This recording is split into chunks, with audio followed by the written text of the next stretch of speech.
देश भर में पेट्रोल और डीजल की लगातार बढ़ती कीमतों ने आम आदमी की चिंता बढ़ा दी है। एक बार फिर ईंधन के दामों में बढ़ोतरी की गई है और पिछले 10 दिनों में ये चौथी बार है जब पेट्रोल डीजल की कीमतों में बदलाव हुआ है। नई दरें लागू होने के बाद कई शहरों में पेट्रोल 100 रुपए प्रति लीटर के पार पहुंच गया है, जिससे महंगाई और रोजमर्रा के खर्च को लेकर चिंता और बढ़ गई है। ताज़ा बढ़ोतरी के अनुसार पेट्रोल की कीमत में 2 रुपए 61 पैसे प्रति लीटर और डीजल की कीमत में 2 रुपए 71 पैसे प्रति लीटर का इजाफा किया गया है। राजधानी दिल्ली में पेट्रोल की कीमत बढ़कर 102 रुपए 12 पैसे प्रति लीटर और डीजल 95 रुपए 20 पैसे प्रति लीटर पहुंच गया है। ये नई दरें 25 मई से लागू हुई हैं और देश के अलग अलग शहरों में भी ईंधन कीमतों में वृद्धि दर्ज की गई है। जानकारी के मुताबिक 15 मई से शुरू हुई बढ़ोतरी के बाद 19 मई, 23 मई और अब 25 मई को ईंधन कीमतों में फिर इजाफा हुआ है। कुल मिलाकर पिछले करीब 10 दिनों में पेट्रोल लगभग 7 रुपए 35 पैसे प्रति लीटर और डीजल 7 रुपए 53 पैसे प्रति लीटर महंगा हो चुका है। लगातार हो रही बढ़ोतरी से ट्रांसपोर्ट, लॉजिस्टिक्स और रोजमर्रा की चीजों की कीमतों पर असर पड़ने की आशंका जताई जा रही है। विशेषज्ञों का मानना है कि पेट्रोल डीजल की कीमतों में तेजी का असर सिर्फ वाहन चालकों तक सीमित नहीं रहेगा, बल्कि सब्जियों, राशन, माल ढुलाई और जरूरी वस्तुओं की कीमतों पर भी इसका असर दिखाई दे सकता है। बढ़ती परिवहन लागत से महंगाई दर पर अतिरिक्त दबाव पड़ने की संभावना जताई जा रही है। तेल कंपनियों और सरकारी सूत्रों के अनुसार अंतर्राष्ट्रीय कच्चे तेल की कीमतों में उतार चढ़ाव, वैश्विक तनाव और आयात लागत बढ़ने का असर घरेलू ईंधन कीमतों पर पड़ रहा है।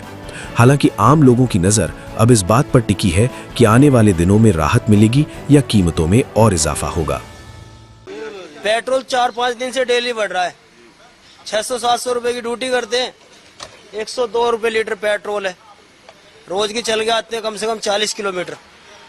ये कहाँ तक चलेगा ऐसा? अरे सर, बढ़ने नहीं चाहिए तो पेट्रोल के दाम तो, इसीलिए तो सरकार तो रोज डेली रेट बढ़ा रही है। हाँ जी, हाँ, जो गरीब आदमी हो कहाँ जाएगा जी? सर बहुत असर पड़ रहा है, महंगाई कितनी होती जा रही है दिन पे दिन, मगर सैलरी और उसको तो पैसे बढ़ ही नहीं रहे। क्या कर सकते सर इस? आज फिर उन्होंने पेट्रोल और डीजल के दाम बढ़ा दिए। 2.5 रुपए औसतन पूरे देश में बढ़ाए हैं। चौथी बार बढ़ाए हैं पिछले कुछ दिनों में। लगभग 7.5 से 8 रुपए पेट्रोल और डीजल के दाम बढ़ गए पिछले 10-15 दिन के अंदर। रशिया और ईरान हमें सस्ता और पर्याप्त मात्रा में तेल और गैस देने के लिए तैयार है। क्यों नहीं खरीद रहे हम लोग उनसे? मैंने आपसे 2-3 दिन पहले पूछा था, क्या हमारे देश को रशिया और ईरान से तेल और गैस खरीदना चाहिए? लगभग 97% लोगों ने मुझे कहा कि हाँ, हमें खरीदना चाहिए। जब हमारे देश के लोग काम मांग कर रहे हैं कि हमें ईरान और रशिया से तेल और गैस खरीदना चाहिए, वो हमें सस्ता दे रहे हैं, पर्याप्त दे रहे हैं, तो हमारे देश के प्रधानमंत्री की क्या मजबूरियां हैं जिसकी वजह से वो तेल और गैस रशिया और ईरान से नहीं खरीद रहे? मैं आपसे पूछना चाहता हूं, आपको क्या लगता है प्रधानमंत्री जी रशिया और ईरान से तेल और गैस क्यों नहीं खरीद रहे? 140 करोड़ लोग इस वक्त दुखी हैं। 140 करोड़ लोगों के घर का खर्चा नहीं चल रहा। महंगाई बहुत ज्यादा हो गई है। प्रधानमंत्री की वो कौन सी मजबूरियां हैं जिसकी वजह से 140 करोड़ लोगों को ये दुख झेलना पड़ रहा है? मुझे कमेंट्स और डीएम में बताइएगा।